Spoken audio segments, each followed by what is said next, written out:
Good evening, everyone. First and foremost, I want to say thank you so much for coming out this evening. I know this is a difficult situation, and we're here to answer your questions, and hopefully when you leave tonight, that you will know that your city is safe, that your police department responded in expedient time, and that they take everything that happens in this city seriously, responsibly, and they are here for you. My name is Cindy Warren, and I'm your mayor. And along with me tonight are your council members. I'd like to introduce Mayor Pro Tem John Lavelle, District 1. District 2 is Ron Holiday, and District 4 is Lori Stone. We are as sickened about what has happened as you are. This doesn't happen in our city. We have a safe city, and it is still a safe city. All cities have changed over the last 10, 15 years. I thought we were in a bubble, not so much anymore. But I hope when you leave today that you know that you are still safe and that you have a council and staff and police and fire that are here for you. We want you to know that you can love your city, be in your city, work, play, and live in your city safely. So without further ado, I'd like to introduce to you our city manager, Justin Clifton.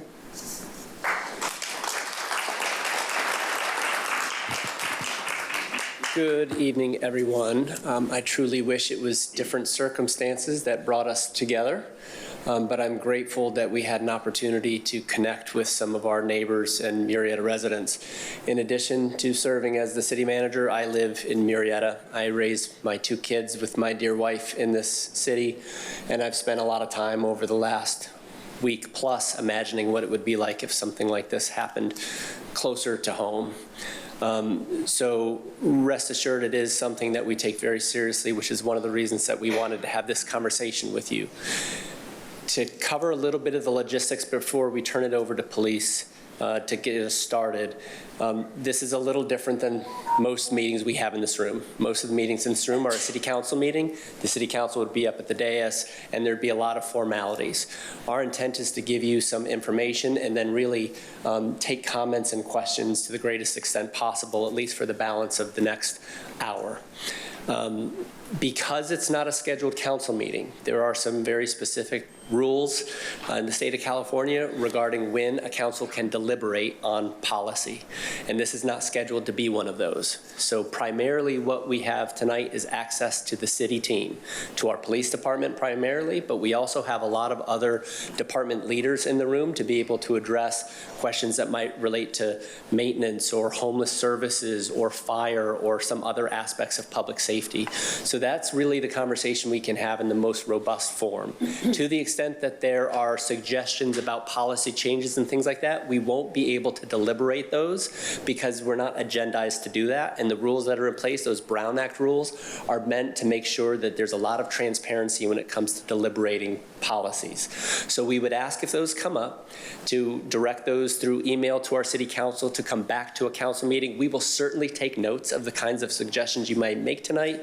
Just please understand we won't be able to discuss the merits of a lot of anything that would go before our city council. Anything that we as staff can do just with the authority that council already gives us, we can discuss that freely. So we'll have probably about 10, 15 minutes maybe in that area for our police department to present you with some basic information, and then we're going to have a microphone. We won't ask you to come up here or stand in line or fill out a card. We'll take hands and pass the mic around and invite you to make comments, express concerns, or ask questions. The only thing I would ask for that segment of the hour, which will be the majority of it, is to understand we do have a lot of people. Some may have no interest in asking a question. They're just here to listen, but some will want to. So we ask you to be just reasonably concise in comments, and similarly with questions, not for us, but so that your fellow neighbors also have an opportunity. To the extent we don't get to that by the end of the hour, we'll also have contact information for you to submit questions directly to our police department or to give them to other departments to make sure you get answers to those questions. Make sense? Again, thank you for being here. I think it's time to turn it over. One more? Thank you. Just a reminder, this is still an ongoing investigation, so if you have a question that they cannot answer, please understand why. Okay? At this time, it is my privilege and honor to introduce you Captain Jeremy Durant.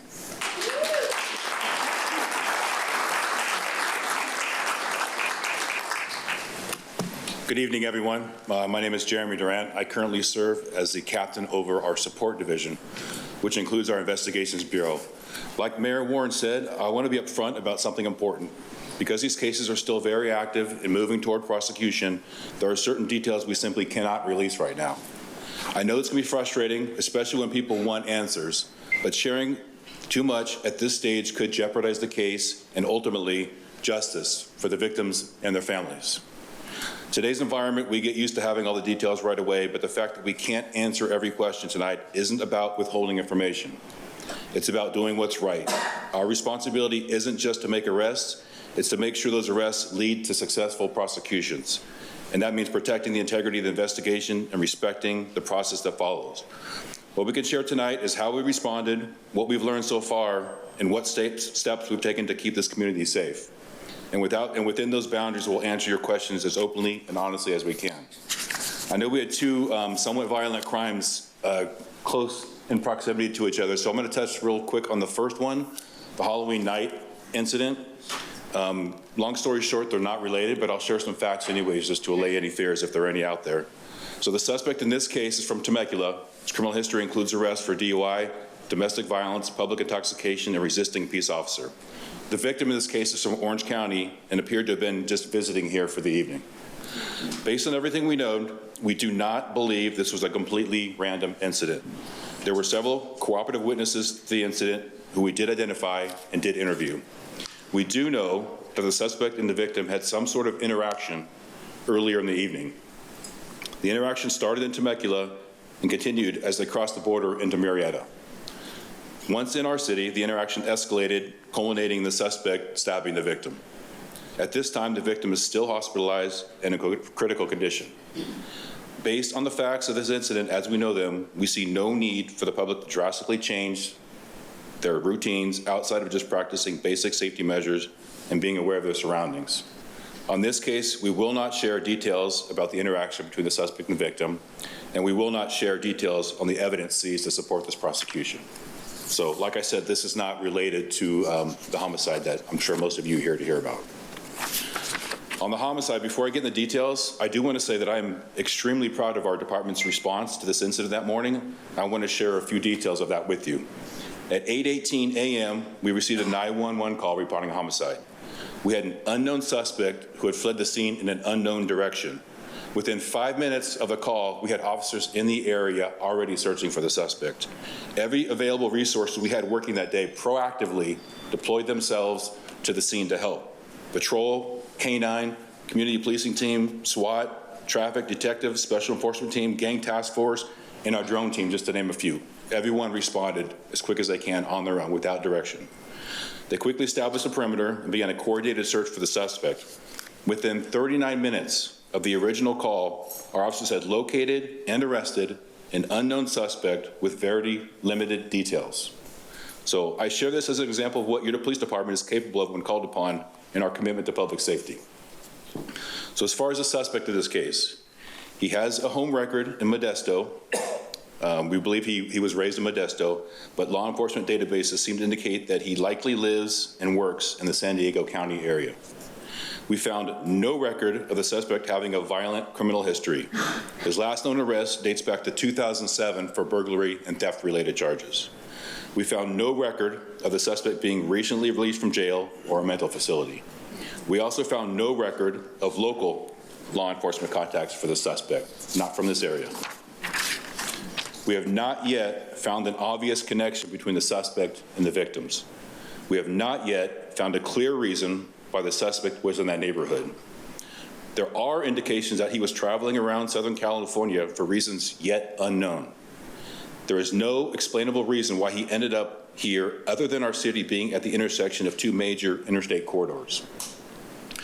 Witnesses did share with us that the suspect had been parked in the neighborhood for several hours prior to the incident and was reported as acting very strangely.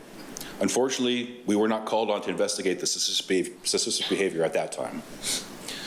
The investigation does not yet reveal an obvious motive for this homicide that can make sense to any of us. And we found no evidence of the suspect was trying to rob the victims.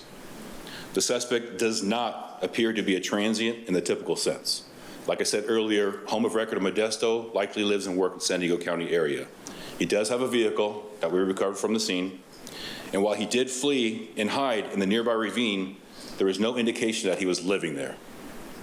The suspect's behavior before, during, and after the incident can be described as erratic and not consistent with how we would expect someone to act in this type of situation. It's important to note that the suspect was showing strong signs and symptoms of being under the influence of a controlled substance. We found narcotics on his person. We found narcotics in his vehicle. We found narcotics in his path of travel. At this time, the surviving victim has been released from the hospital and is recovering at home with family members. We cannot share details on the attack, the weapons involved, or the victim's response. We cannot share details on how the suspect gained entry into the victim's residence. And we cannot share details on the evidence seized to support this prosecution. It's important to know that this investigation is far from over. Our Detective Bureau is still actively pursuing leads. They're still working through and testing evidence, and they're interviewing anyone even remotely connected to this tragic incident. Like all of you, we want to understand why this happened. We will continue following every single lead until we have those answers. Chief Henry.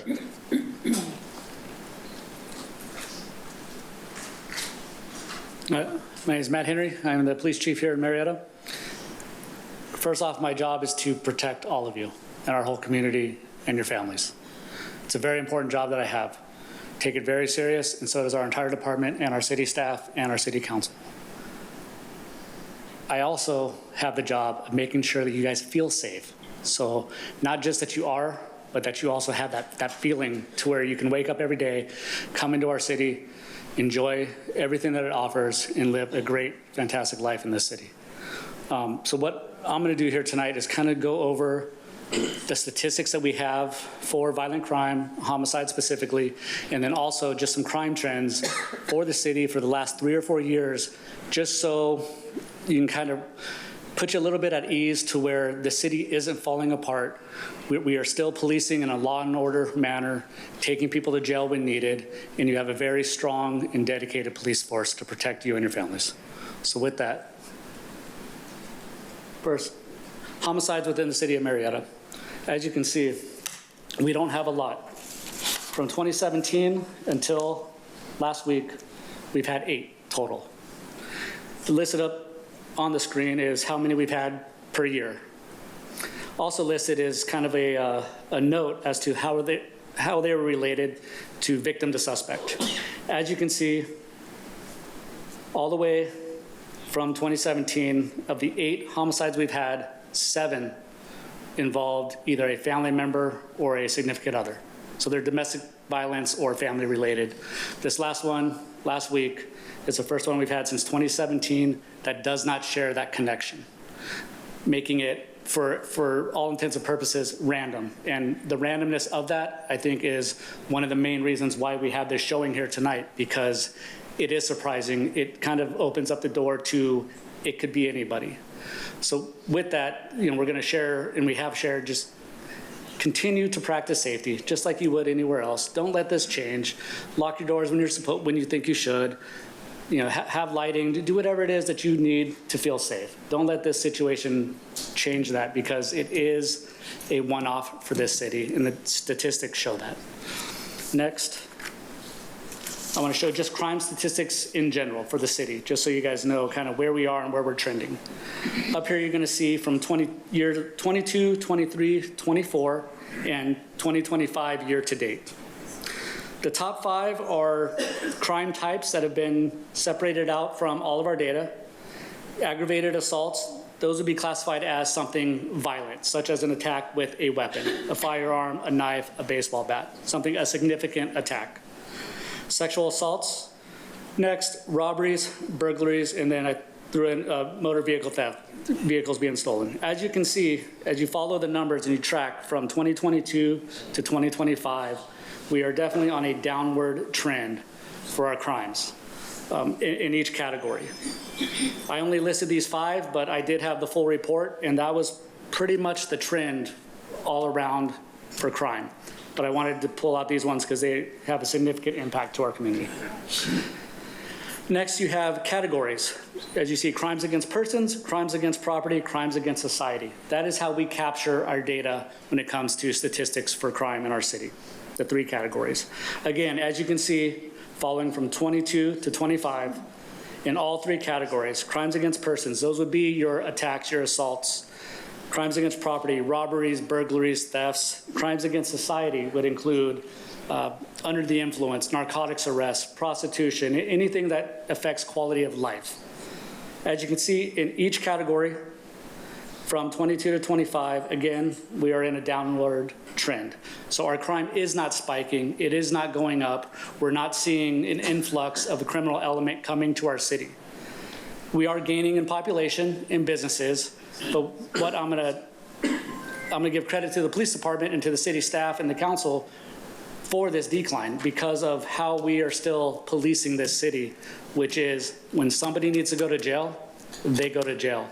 Many other cities will write citations and release people on their own, a promise to come back.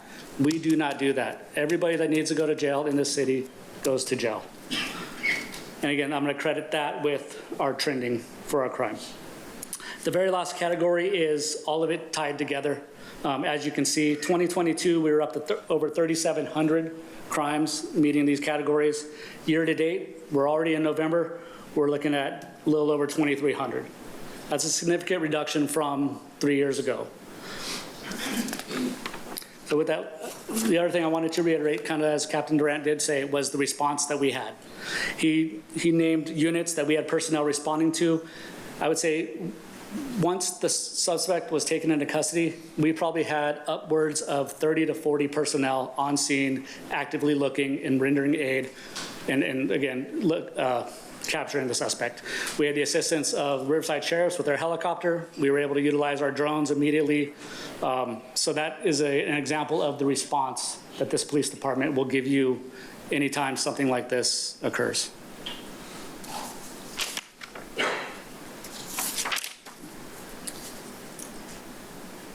With that, we are going to open it up to questions. If there is anything that isn't answered by us tonight and you want follow-up on, please contact Captain Jeremy Durant at the email or the phone number listed above.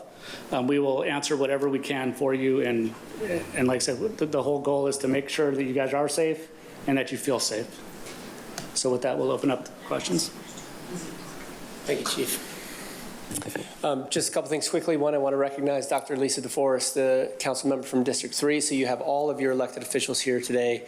Again, we'll open up to questions. We have a couple people in the back that are going to have microphones. And so please, again, to make sure we can get to as many people as possible in about the next 40 minutes, just do your best to ask your question as directly as possible. We've got a team of people. I might call some people up to help answer those. We've got someone in the back that looks ready to go. Hello, my name is Gladys Bustos. I live here in Murrieta, and I noticed that there's quite a bit of development, and I've been asking before COVID and during COVID and after. The city keeps growing. We've had some police retire, maybe some police leave. How is the development that's ongoing? How are you getting funding for additional police officers? And the other thing is the lighting. We need more lights out there. And this thing with the e-bikes, we have children at risk. They're weaving in and out. And it's a big concern because I don't care how slow I'm driving on a street. If they weave out or in, the vehicle is just so much bigger. And obviously, I'm saddened to hear what happened to this couple. But my dad's 90, and I asked my dad to come and join me this evening, and he didn't want to come, so I'm here. Great. And I live off of Lorient Court near Troy's Lane. Thank you. I'm going to try to address some of those questions. Firstly, I don't want to get too much into housing policy, but at least to recognize that a lot of the development that has occurs because of some state mandates that the city has very little, if any, control over. The city and your city representatives are actually very active in lobbying the state to try to regain local control, but much of that is outside of our control. That said, those developments do bring in revenue by way of taxes, sales tax and property tax that enable us to continue to invest in our police department. Just very recently, we launched a drone as a first responder program that helps us get eyes in the sky and on scene quicker than we could get boots on the ground. So we are continuing to grow and innovate in our department, and we have the resources to do that. And again, I would point to the statistics that we just reviewed to show that even as that development has occurred, we actually have a downward trend in criminal activity, not an upward trend. So that's very good.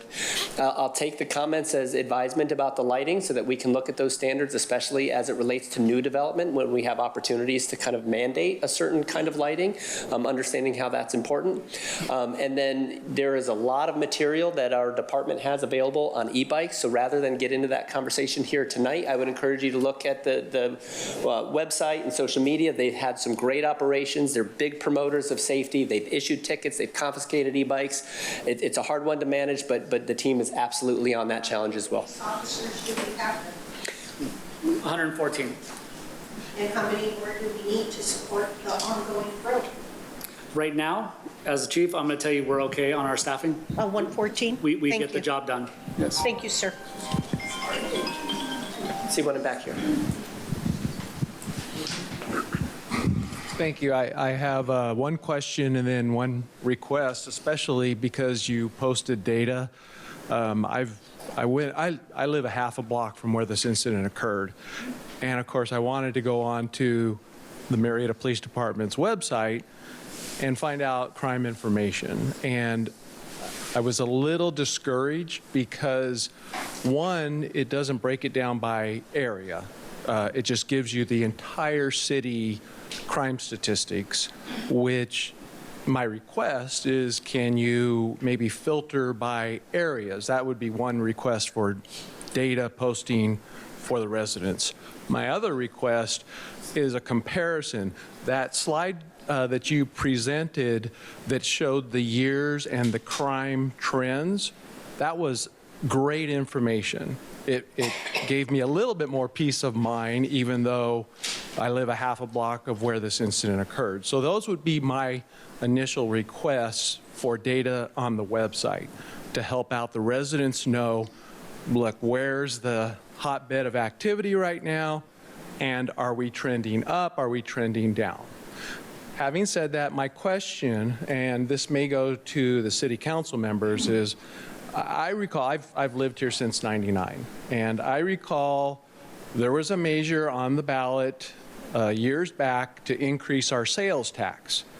And one of the, I wouldn't say campaign, I don't know if you'd call it a promise, more like a goal, was if we agreed to tax ourselves extra on the sales tax, the city could provide a ratio of 1 police officer per 1,000 residents. With all of these apartments, and I understand your comment about state mandates, but with the influx of all of the multi-housing, has that ratio kind of been blown out of the water? And if it has, what is the city's goal for, is it 1 officer per 2,000? Is there even a goal for that anymore? Or has the chief of police mentioned he feels that we're fully funded right now? Thank you for both the suggestion and the question. So first, on the question of the Measure T sales tax that you referred to, one of the reasons that we have a police department and a fire department that are the envy of Most cities that I know anywhere, and I've done what I do in 3 states. I've never worked for an agency that was fully staffed all the time with people waiting to get in the door, innovative, doing all the things they're doing. It's really because that measure passed and those funds are invested the way they are. Things like the Drone as First Responder program, tons of innovation that are only enabled because of that revenue source. I'll let PD address the staffing, but what I would say is the officers per thousand is somewhat of a crude and somewhat dated measure. Far better now is to look at things like what are the demands for call for service, right? If you're in a safer community, it's different. In a dangerous community, in some of our Southern California cities to the north and south, that might not be enough. And in other communities, depending on the needs, you might have more need for community service officers or homeless teams or other things, motor patrol versus traditional patrol officers. So I trust the chief of police to tell me and the city council what resources he needs to get the job done, and they are always at the top of the list to get those resources because public safety always comes first. Your question about crime statistics is reasonable. I'm going to talk to my crime analyst about breaking them down per area of the city. I don't think that's a big request. As far as our reports, we do publish monthly crime reports on our website, but to your point of a longer period for comparison, that's good. I'm going to talk to her about also creating a longer tracking from 2022 on, or some bigger period of time to help kind of gauge the longer term metrics. So thank you for those suggestions. Thank you. Real quick, as we queue up another question, I also want to mention Mayor Pro Tem reminded me that very recently our city council has started to incorporate a community facilities district. This is with new development where some of the new residents will actually pay an additional portion of property tax that can be used for public safety. So in addition to the traditional tax we had before the measure that you referred to, Measure T, and the Measure T resources that have already enabled a great department, we are now adding another resource specifically associated with growth. We also charge something called development impact fees to those new developments that help us build the infrastructure, the stations and things like that that are necessary. So we do feel like we're well equipped and continuing to prioritize those public safety dollars to keep the kind of standard of excellence that we have today. Same. Yes. I'm next.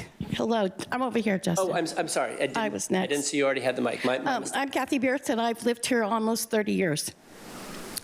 I've seen some wonderful things in the city, and I'm thankful for our mayor for doing this. I live right near where this happened. When I decided that I wanted to get involved in this city, because you guys should be getting involved, I did the Citizens Academy, I did the police one, and I did the fire one, and I learned a whole lot. The fire department has an app called Pulse Point, which also involves a lot of our police department too. Has the city contemplated doing one for just the police department? Because I know you guys have a phenomenal person who does your social media. They're just on it.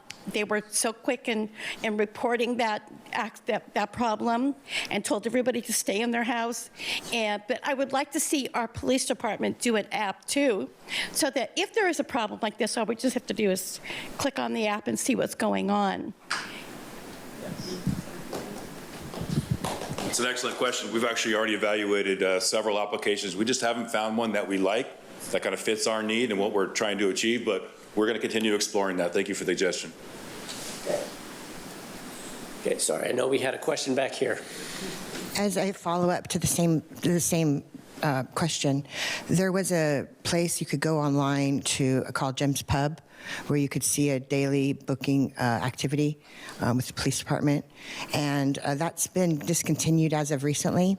And because I do community outreach with homeless, I'm also wondering, that's one of the ways that I screen people, just to kind of know for my safety, who I'm dealing with. And also, because I do community outreach with homeless, there's a lot of units being built. Who can we contact? Who can we refer people to as far as spending some of those dollars for the homeless?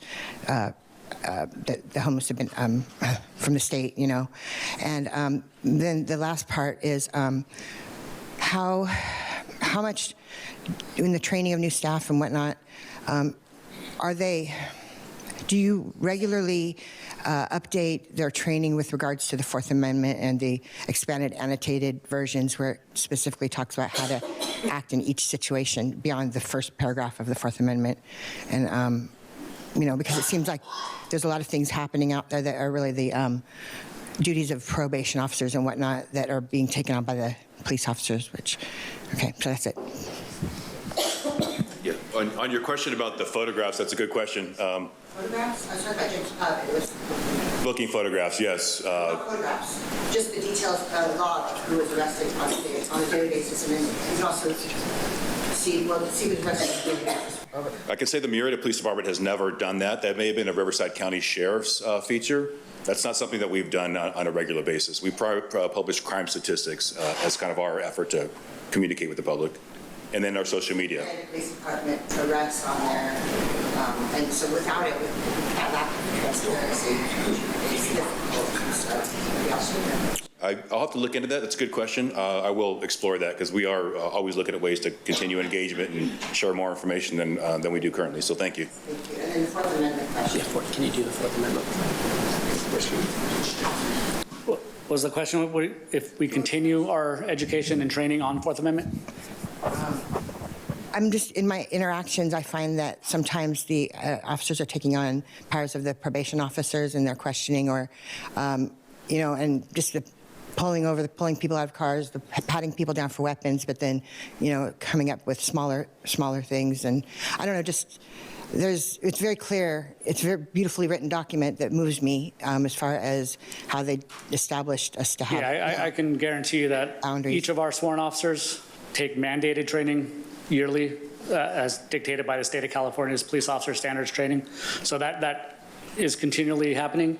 We routinely get updates on new case law that we share department-wide. So It just that always is seems like continuing. it always seems sort of like news to them when it comes to specifics, and maybe there could be some kind of specific inclusion in that study with the expanded and annotated version. Thank you. And then I'd like to have Brian Ambrose, who heads up our Community Services Department, who oversees some of our homeless programs, address your question on homeless resources. Sure. Murrieta has a very robust homeless services program. So there's myself, Lindsay Sisti, who's in the second row there. She's out in the field every single day. I'm mostly in my office. In the back of the room, we have Sergeant Matt Schmidt. He runs a team called the Community Policing Team. We have 4 specially trained police officers that probably provide about 50% of their time dealing with homeless and making sure that Lindsay's safe to go into any encampments that we do find. In addition to that, we work with the entire county team. Every Tuesday morning in that room right back there, we have members of DPSS from the county, Adult Protective Services, parole is in that meeting. It is a who's who of Riverside County, and we go through every single homeless person that we know on the street. We have a by name list. We know everyone unless they just got here, and we also operate and help run a 4-city collaboration called the Regional Homeless Alliance. So if there's ever a question about a homeless individual in the city, just call the city's the front desk, the number that you can get right off the website, and just say, can you put me over to the homeless team? And they'll direct you either to Lindsay or to myself. We respond literally within minutes. I know the area very well. I have hiked that entire ravine. I have hiked all the way to French Valley Airport using that trail. So we're very familiar with the area. Anytime we get a call, we'll go out there. It's just we need to hear from you that you have seen somebody. I can't go down there every day, unfortunately, because it's very time consuming when we do that. It's hours out of our day. But we're willing to do it. We just don't want to chase our tail. I'm wondering if there's any follow-up as to how people are being helped and what statistics on how many people are being approached, what kind of services are offered, and what the outcomes of that are, as well as the number of units here locally with them building so many that are allocated to homeless people, and how many people are being placed. So there's been 0 affordable housing that's been offered to homeless individuals. It's affordable housing. We do have one up in Wildomar called Tres Lagos that has gone for permanent supportive housing, but currently we don't have permanent supportive housing in Murrieta. To answer your question, so we also have an outside organization called CityNet. So we have a full-time street out outreach. They provide the resources. They go out, they assess, they try to find resources, or we try to divert, meaning trying to get people back to their family. We try to get them into drug and alcohol rehabilitation, and we try to get their mental health needs met. We received a $12.6 million grant. Riverside County received a $12.6 million grant to address homelessness in a 4-city region. Murrieta is the lead agency on that. We have 8 new street outreach workers that work in Lake Elsinore, Wildomar, Menifee, and Murrieta, as well as unincorporated areas of Temecula. In addition to that, if Ann, you can raise your hand in the front row. Ann Umach is here with us tonight. She runs Project Touch. Project Touch is our homeless shelter here in Murrieta. We have an emergency homeless shelter, and we have other various units for transitional housing.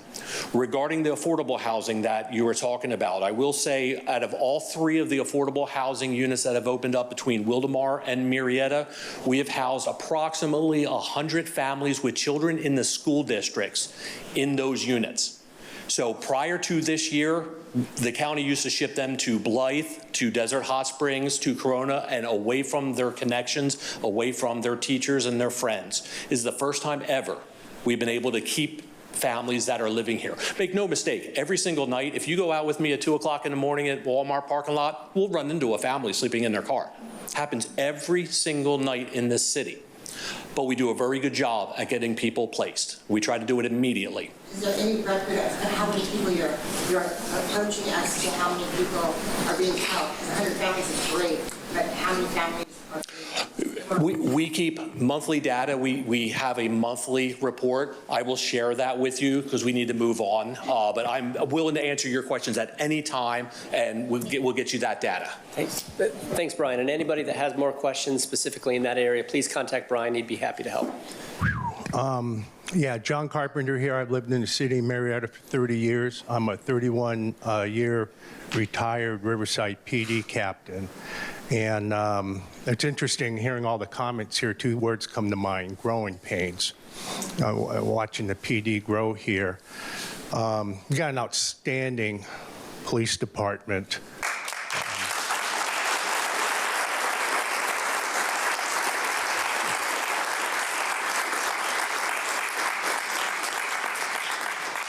Unfortunately, my contact with them hasn't been positive in the sense that I've personally been the victim of 2 residential burglaries.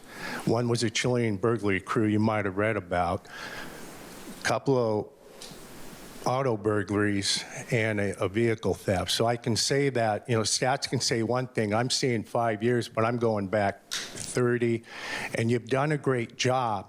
But what comes to mind is the growth here, and you mentioned it.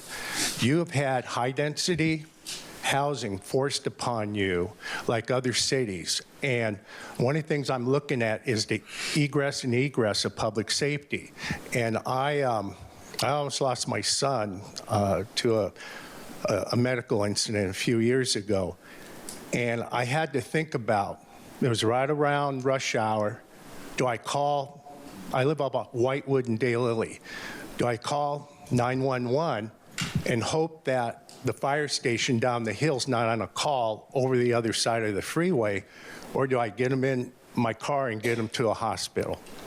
So along with the growth, I'm thinking, I understand the chief. Chief is going to go, hey, oh yeah, our staffing's fine. But all this crazy high-density housing going up around here isn't even close to being full, not even close. And we already have severe traffic issues, which impacts public safety response. I don't care what the response times may be right now. They're going to get worse without added staffing and maybe some point a substation the other end of town. Something we experienced in the city of Riverside years ago. But you guys are in for a tsunami. I was over at Stater Brothers off Los Alamos real quick, and there was cut-through traffic from Madison all through the parking lot coming out of Los Alamos. I couldn't even get in there. So what I'm saying is I appreciate the fact we've done really good with the growth. We haven't even experienced the growth that's occurring, and we already have insane congestion issues, especially that complex across from Mesa where we already had traffic issues, and we've exacerbated that with what's going up now. That's not even close to occupancy. So I hope there's some strategic planning. You're going to need a lot more cops, a lot more fire department personnel too. Stations on the other side of the freeway so 911 responses are not impacted during critical rush hour times trying to get over. I'm telling you, it's going to be a big problem unless you really think forward. Thank you. Yeah, thanks very much for the time. Just briefly, I want to reassure you that while I think growth is in our future and the traffic congestion and things that come with it, we are absolutely all the time planning for the future. We've had conversations about an expanded police facility, the strategic location of either bona fide substations or other places where officers could deploy.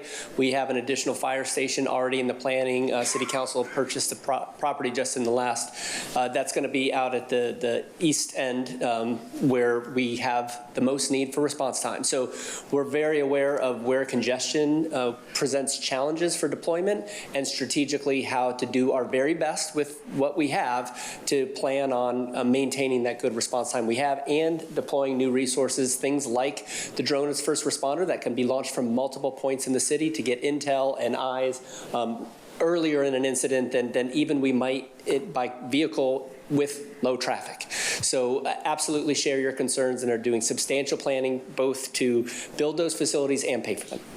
Thank you. Okay. Is the mic already? Okay, thank you. So we moved 5 houses down from where the crime occurred a couple of weeks ago.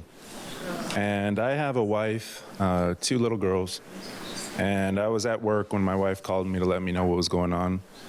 I know one of the things that was mentioned was that this person who committed the crime was maybe sitting in his car for a couple of hours or a day, whatever it was. But, you know, being new to the neighborhood, we wouldn't have known who's from the neighborhood, who's not. There's people that walk up and down the street. My wife has the garage open while we're organizing, trying to get moved into the house. And so for us, we don't even know who's in our community. I wanted to know, I don't know if you call it community watch, or I don't know if there's any kind of resource available to put together an event to where we can, specifically on our block, I don't know if that's even feasible, but if there is a resource available to put a community event together so we can know who our neighbors are. I think right now people are on edge, especially with somebody looking like me knocking on the door. You know, they might get a little nervous. That's something that I've experienced before, moving into a new neighborhood. And so I'm not comfortable knocking on people's door that don't know me, I don't know them. And so I was wanting to see if there's a way we can put together some sort of event where, you know, we can meet our neighbors and be more of a community to know that if there was somebody that looks a little suspicious or is acting erratic, you know, we can work together as a community, text each other, whatever it might be to, you know, hopefully keep each other safe. And I think some things that were mentioned earlier, the response from the police department was phenomenal.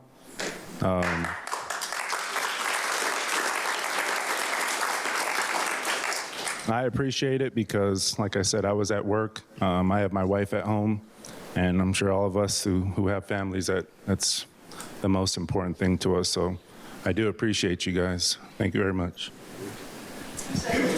Jamel? Thank you very much and welcome to our community. When I moved into our community where I am in District 5, I didn't know a soul in the city. And I needed to know my neighbors too. So what I did is I started to say hello, any chance I got, I'm your new neighbor. And then I went around, took me a couple of weeks or so, and I made a list of all the neighbors, emails and phone numbers, and we passed that around to all the neighbors within a 2-block area that we could look out for each other. Somewhat like a neighborhood watch used to be, and every time a neighbor moves out and a new neighbor moves in, we update that list and pass it around. So getting to know your neighbors is key to getting to know your neighborhood. Does that help a little? So I would suggest maybe you might work with your council member, Mr. Holliday, talk with him, and I'm sure he might want to help put something together for you. I know I just put you on the spot, I'm sorry. Okay. Start a neighborhood watch group. We did have that before, so, but anyway, so that's what I did, just to help you out, because I was kind of in the same boat that you were. Thank you. Next question? And just quickly, I would mention that our police department also will facilitate a discussion with neighbors who are interested in creating something like a neighborhood watch. So if you get some momentum there, by all means, extend an invitation. We'd love to be part of the conversation and to help give some resources and some expertise where it's helpful. Do we have a next question in the queue already? Hello, everyone. Yes, sir. Kevin McMillan. My first comment is, for your neighborhood, I don't know if they have one, but for my neighborhood, I live in the Mapleton division, and so on Facebook we have an actual Mapleton division Facebook page to where we can jump on there and do quick posts about things that's happening in the neighborhood. So my question is, does Murrieta stand behind the castle doctrine? And if y'all do, what are the rules of engagement? As an example, I hear glass break. Am I supposed to give a warning, or can I just come in?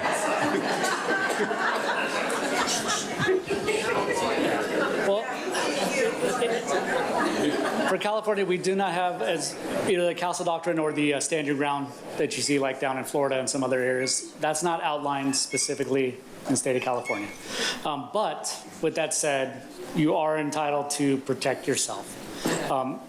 It's just not going to be drawn out as, I guess, specific as some other places have, to where it's you cross the threshold and do what you have to do. You are still responsible for acting, in a proper manner, an appropriate manner for that situation. Easiest example is somebody steps foot in your door, sees you there, turns around and starts running, and you are armed with a firearm, and you're shooting at them as they're running away. State of California, probably not going to be good. They aggress you inside your house, your family's there, you're near the kitchen, there's not, whatever, they're inside your house. I'm going to say you're able to protect yourself. Like I said, within reason. Hi, good evening. My name is Franklin Rivera. We also live about half a block from where this incident occurred, and we've been there for 16 years.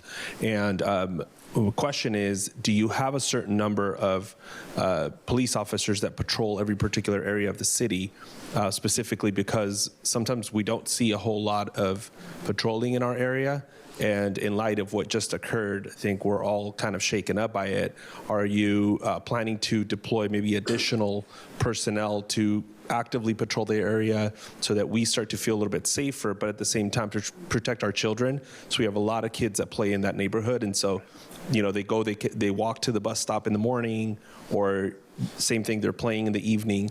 And so do you have any plans to increase that? Each area, we have 6 beats within our city, and we have officers assigned to those beats. In addition, we have rovers and cover officers for other areas, along with our traffic division and our community policing team. So we do have units that are assigned throughout the city and are responsible for specific areas throughout. While majority of those units, they have 2 jobs. One, answer radio calls, and then the expectation is to be proactive and be driving through the communities, making traffic stops, stopping people that look a little suspicious.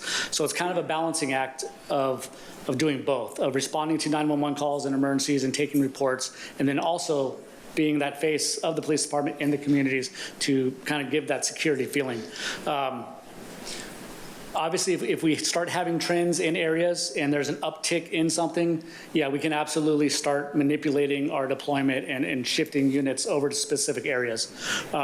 When something like this happens, yeah, the reaction for us is to understand the concern for the community and start kind of manipulating our patrol and giving more presence in the areas, for sure. Just given the statistics that you guys shared, sounds like, there's obviously not a lot going on, which is great for us. We feel safer. So we should see more of that proactive patrolling. but I can tell you just off of Whitewood, we see all these accidents that happen all the time there. I'm sure you guys have heard of it a ton, and for a while there was some increased patrolling that we were seeing. I haven't seen that as much anymore, but that's the kind of thing where if we're not having that much activity, you know, I would assume that there's we should be able to proactively see them a little bit more. You can. We have 35 square miles in the city. And so we do try to, again, we look at the data, and that's how we determine where to place officers. And I don't want to say you're not going to see them, but one day you might see 4, 5, 6 officers drive by you. The other day we may have a critical incident that might pull those resources. So it is a day-by-day kind of operation, but we do understand that. Luckily, you are right. In this city, we're not radio call like some cities, like Mr. Carpenter in Riverside. Those officers, they go active from their briefing, and they're working 12 hours nonstop. We have the ability to do a little more proactive patrol. And it also is sensitive to what's going on at that time. Whitewood, we were seeing a lot of accidents, speeding, running stop signs. That became very prevalent. We did a campaign on that for enforcement with our traffic unit. We brought units from outside the city that assisted in saturation details, and we hit it hard for a good month or 2 months. We then see it lessen, and it, without fail, it pops up on Clayton Keith. And now we have the same thing happening on Clayton Keith. So it's a constant battle of managing the resources and addressing the problems as they come. No, thanks, sir. Hey everyone, good afternoon. First and foremost, I'd like to say that my heart and my prayers go out to my neighbor. This is someone who, you know, I've shared an area with for the last 20 years, and for their life to end so abruptly breaks my heart. But with that, I also want to say thank you to the Murrieta Police Department for their response. You know, I work from home. I got home, and within 10 minutes, I step outside, and there's 40 units outside. So thank you for that. You answered my question, Captain, on what this gentleman was doing in our area. You know, a big concern for the neighborhood, and speaking with the neighbors, was this is a random, very random, you know, too random of a neighborhood as well for someone to just be hanging out. I can understand that, you know, that area, especially the ravine, you know, maybe over the last 5 years can always attract people. So my first question to that is, as more people are coming down south or moving up north into this area, Murrieta has a lot of heavy bushed, heavy wooded areas, the ravine example, and then just south of the Bank of America right there on Whitewood, there's that little trail that's quite heavily bushed. There's always been transients kind of going through that area, those areas. What efforts are we taking to patrol those areas is what I'm asking here. So Brian Ambrose spoke earlier. He was spot on. We are very motivated and dedicated to taking care of the homeless issues in our city. We know how unchecked it can grow and lead to other potential crimes, and we do not want that to happen here. Sergeant Schmidt, again, in charge of our community policing team, they work very closely together, very active, proactive patrols through those neighborhoods exactly to help mitigate homelessness as best we can. You know, at some point, our hands are tied in certain areas in terms of offering resources and them not taking advantage of it.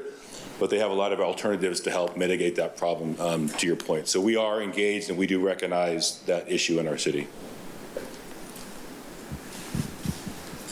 Just real quick, I won't reiterate everything that I said earlier. However, I was down in the Warm Springs Preserve all morning this morning. Unfortunately, I only ran into one person who looked over their fence to see me. You need to keep an eye out in your backyard, especially if you live in that canyon. If you see anything down there, give us a call. Give PD a call. Give me a call. We'll get the resources out there. We have the resources. You're not bothering us. This is our job. So we will head out there as soon as we're able, and usually that's that day. If there is somebody down there, we likely know who they are, unless they literally just got into this city. We have a thing called the Homeless Management Information System. We can check up and find out where these people were. In the 3 cases, all 3 of the 2 suspects and the 1 victim, not a single one of them were homeless in terms of the Homeless Management Information System. But call us. If you see something, give us a call. I know every inch of that area down there. I'll go down there again. Hi, my name is Kim Dunn, and my husband Michael and I have lived here since 1993. We are in the Weston Hills tract over by Dayton Murrieta where the Halloween stabbing happened. My question doesn't have to do with that. It's more where with the Ring apps and the neighborhood app and of course social media, I'm finding more and more people reporting there about trespassers, like at night. People walking up to their front doors, trying to open them very quietly, walking down their side yards, just getting onto their property, and then coming back, the same person. Is this a statistic in town with you guys now? Because I didn't see it up there. That is getting higher and higher with all the new people here, because I'm worried it'll escalate from not just trespassing and trying to get into a house, somebody will actually do it. So I'm really curious about what that statistic is now and what can we do about it aside from Ring cameras? And are these people reporting them to you? That was my other question. Yeah, that's the key. Yeah. Statistically, we are only aware of what is reported to us. If it's reported to Ring or Nextdoor or any other apps and it doesn't make it to us, that it's not getting captured. Yeah, most people say that they do call you and they have reported it to the police department. So that's why yes. More people say that they have than not. So that was my other question. Statistically, has that number risen? Because I am worried that it will escalate beyond just trespassing at 1 o'clock, 2 o'clock in the morning. I would say just anecdotally, yes, simply because with the growing population, you're going to get more and more of those calls as a specific reason, or if it's like a trend where it's being done on purpose. The data is just not there for me to give you one way or the other. A lot of times those calls will come in just as a suspicious person. We will obviously send people out for that. If we're able to locate somebody, then we're able to track it. But if we get there and it's unable to locate, it goes down as a call for service. Okay. And it's not so specific for how we dictate our calls to where the crime type is so specific of, subject walking on property. It might be a trespassing, which also gets lumped into somebody sleeping on a business or in somebody's carport. Yeah. So specifically, no, but absolutely, if we know about it, we are going to be capturing that. I am on your Facebook and Instagram accounts. Is there any way that you could possibly put something out there for, hey, people, we hear this is happening. Please report it.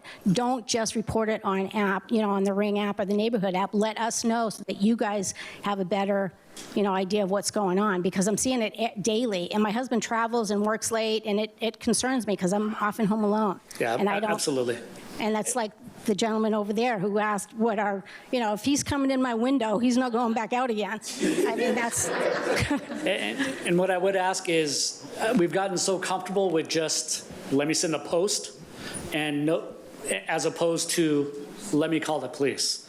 Sending a post, I mean, it does notify the neighborhood, like these gentlemen in the Mapleton area has it. That's great. Great communication, but please involve us. So send your post to let your neighbors know, but your next thing should be contacting the police department. And just to touch on that real quick, you brought up a good point. I want everyone to hear the same thing. Calls from you, from the public, those are our bread and butter. That's how we capture suspects. I lost track of the number of cases we've solved simply because people calling in suspicious person calls. So again, like Brian Crawford said, you're not bugging us. That's what we need in order to be out there proactively protecting the public and taking care of criminals off the street. That's why you need to let people know more. Yeah. Sergeant Schmidt's also in charge of our social media team. He's taking notes. We'll put out some messaging exactly to that point. We are coming up to our hour period. There is an event that I know our city council may need to leave to go to, and anybody, the choirs are performing out at Town Square, so if you need to leave, we understand. We will stay around for a few more minutes. We're going to wrap this up, so we'll take a few more questions, and we'll go ahead and start right here. Again, thank you all for being here. Thank you all for being here. My neighbor and I would like to extend our condolences as well, and also being women over 40. Self-defense was the first conversation that we had, and hearing My husband also works a lot. I'm alone a lot. So we have put together, it's actually Tammy is going to talk to you about, she has been very proactive in reaching out to not one but 2 self-defense academies to offer us classes specifically for women. And we have that information if you're interested. It just puts us at ease, and it never hurts to be refreshed. So, Would it be okay if they met you out in the lobby when we're finished and we can wrap this up? That would be great. Thank you. I would appreciate that. Kristen, do you want to grab her microphone in case someone else needs it? We have a question right down here. So I have one here, one there, one there. Hi, I live off of Murrieta Hot Springs and Whitewood, right at the corner, the intersection. I think the gentleman already talked about the traffic and car accidents that occur. I just want to note that a lot of the accidents that are occurring are a lot of people turning on Whitewood, making illegal U-turns to then drop off their kids up the street. I've seen over a dozen car accidents, and that's just really concerning because a lot of it is young families. There was patrols. I could see it right behind my house. There was patrols for a long time, but it seems like that's kind of tapered off. So 2-part to the question, if we can bring patrols back to help kind of mitigate some of that, because it's really only a matter of time. I see accidents in the intersection all the time, and a lot of it, again, is from illegal U-turns. And then the second part is, when you turn on Whitewood, at Murrieta Hot Springs on Whitewood, there is a whole strip where multiple people park their vehicles, sometimes even RVs. The suspect in the homicide, you guys had stated, was parked outside for a few hours. Is there anything that we could do to mitigate people parking behind all of our homes? I don't think there's tow signs to tow vehicles. And again, sometimes it's not just people in the neighborhood, it's random people dropping their vehicles off. Sometimes it's vehicles that have been in car accidents. Sometimes it's RVs that are being parked there. So I'm just curious if there's anything that the city can do to mitigate some of that. First, I will talk to our traffic unit, and we will get you some more enforcement over in that area. Whitewood is always, and Whitewood and Hot Springs, obviously a major intersection for our city. So we'll get some more enforcement over there. As for the vehicles, if it's a legally marked lane to park in, there's no enforcement. Like I said, the vehicle code is allowing that vehicle to be there. There are certain laws, like a 72-hour violation, meaning you can't be in one spot for over 72 hours, which we do enforce. The response to that is we mark the vehicle, and once we see that it's there for over 72 hours, we do tow it. But as for just not allowing it, if it's a legally marked spot, they're parked there legally. You said if it's a legally marked spot, like this is just the road. Like if you're exiting the freeway going down and turn right on Whitewood in the Creekside Village area, it's a street, and even the city has parked there overnight to do work on Murrieta Hot Springs and Whitewood. So I believe in the beginning there's signs where if you park there, it's towed, but if you go a little further down, like just, I don't know, 50 feet, then you can park there.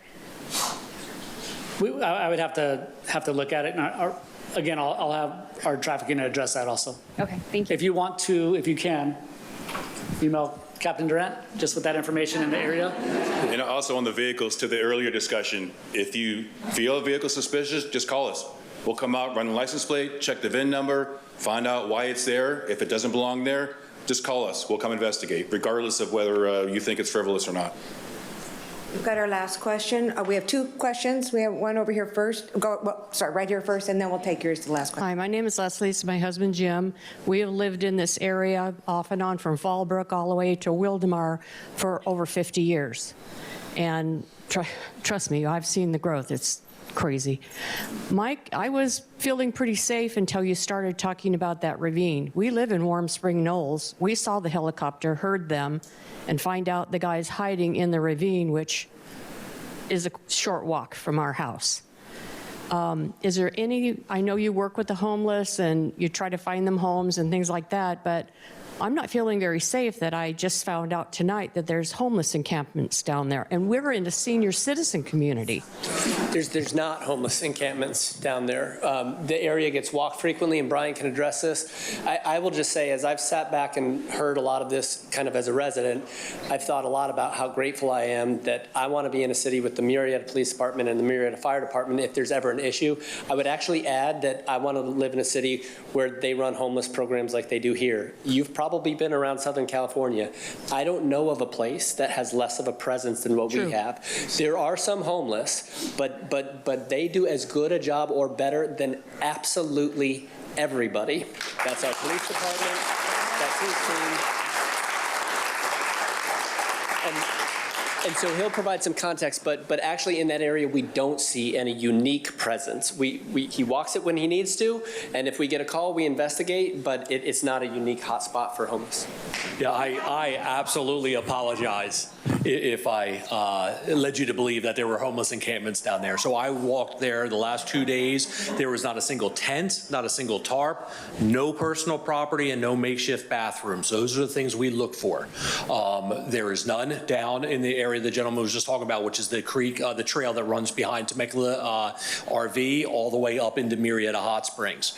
Like, you can literally get from Murrieta Creek to French Valley Airport walking and barely be seen because you're on trails. So we will walk those, and if there is a tent, we will work with the individuals, but we also post the tent, which means they have 72 hours to vacate and clean up, or we come in there with a cleanup crew. So we're very proactive. Now, all during that 72 hours, we're going back there and we're offering them services. We can get a person in Ann Umak and Project Touch have never once turned us down for a bed for a homeless individual.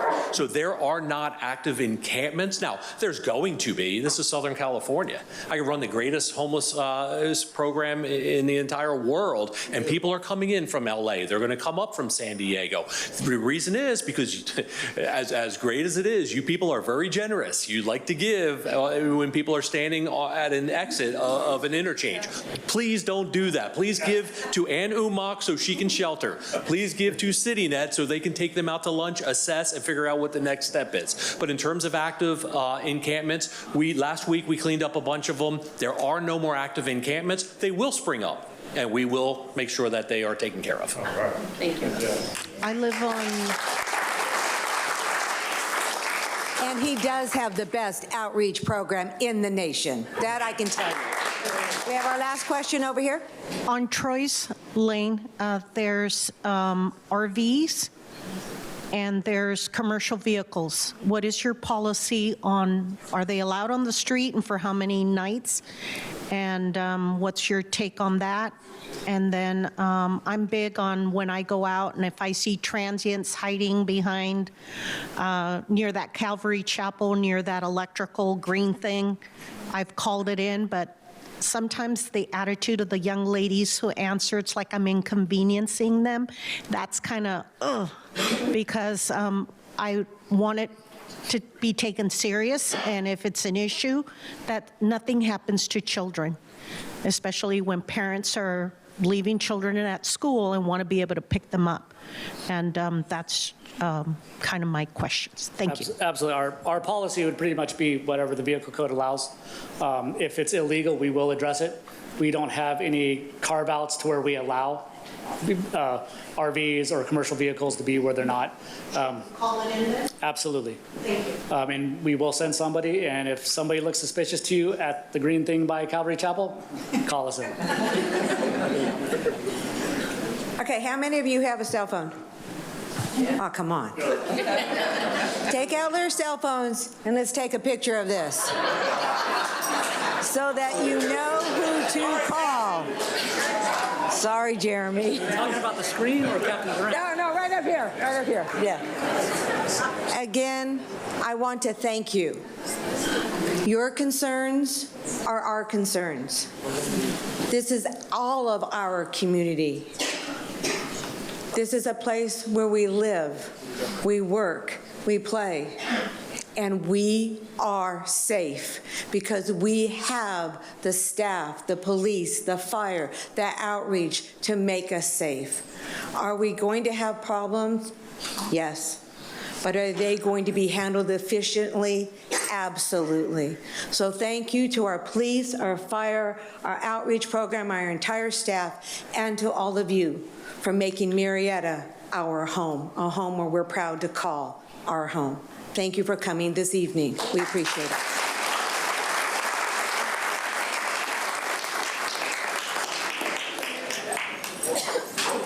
I wanted to